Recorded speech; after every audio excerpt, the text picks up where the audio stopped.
雖然我知道廣宇一品套風好靚，冇使開得咁快㗎。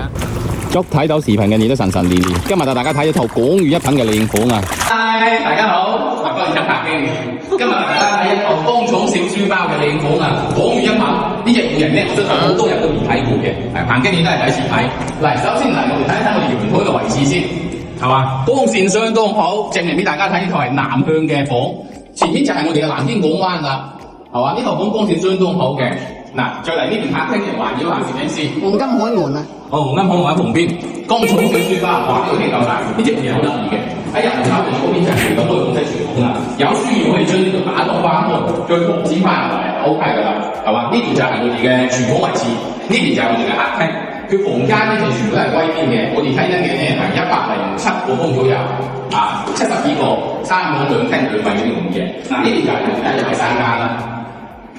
第一隻衞生間同埋我哋第一隻房間嘅位置嚟嘅。第一隻呢個係我哋第一隻房間，嗱呢邊正嘅，可以睇見湖景嘅呢邊，係嘛？睇見滿堂嘅湖景個。湖景喺邊？前面啊嘛，湖景啊。係啊，梗係湖景啦。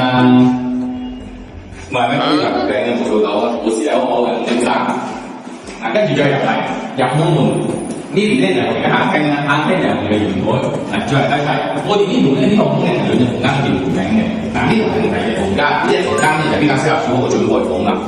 啊，位置比較適中，睇見寬度。平時我哋廣宇一品呢啲路段係好好嘅。頭先彭經理上嚟，因為我入過大啲，啱啲上我樓係要行12樓。嗱，呢邊就係我哋第三個房間，呢個係主人房嘅。主人房呢一邊咧有需要做啲鋪件買出去嘅呢套房啊，係嘛？呢邊，會唔會早啲？嗱，呢邊都可以一齊買佢嘅。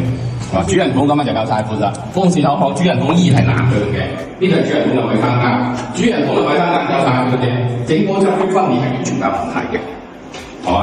咁而家同大家講一講重點先，咁我哋而家呢套房咧係差唔多107個方，咁總價有70零個，公眾小書包未使用過嘅，咁想睇嘅點樣彭經理？記得關注哦。